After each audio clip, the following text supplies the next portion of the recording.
When I was younger, my grandma, who I was very close to, she was really into films, and she would take me to the movies every Sunday.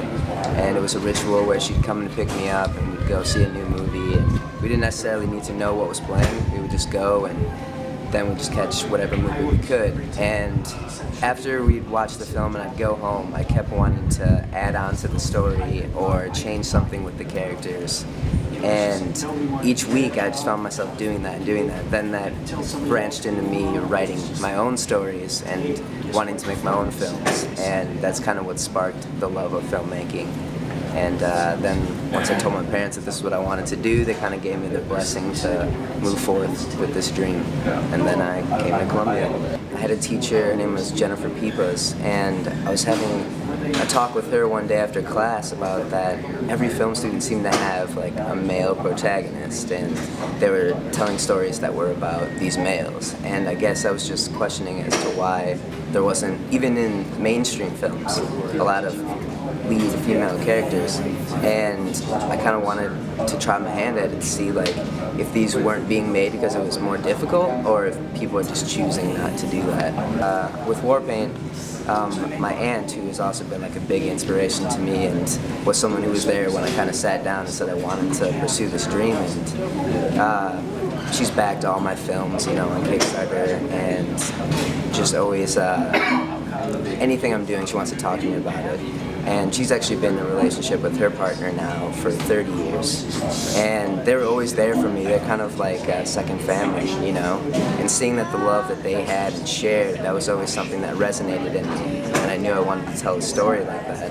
And so naturally, one of the first bigger films that I was going to make would be a story about them just at a younger form of their life. So I just started location scouting, and the Farnsworth house, the glass house, is in the town that I grew up in.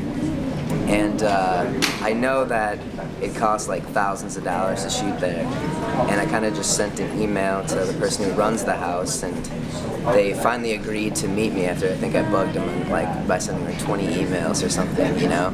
And they said I was just like so enthusiastic about the story and that they could tell I really wanted to make this film and I cared about it, that they agreed to let me shoot there for one day for free. As long as we like took some pictures for their website and brochures, and so we did that. I write and direct, and then I also do a lot of production design. I guess what I really love about filmmaking, or more so just directing, is working with the actors, you know, because like, yeah, you can have all the equipment in the world and you can have beautiful locations to film at. That's always a part of a film. But what drives a story, what makes a good film better, is the performances in it. And so when you're working with something that you wrote and it just came from you, and then you're working with an actor that you know is going to bring it to a whole other level, that they're going to take something that you thought was all right and make it great. Happy birthday to you. Happy birthday to you. Happy birthday, dear Carrie. Happy birthday to you.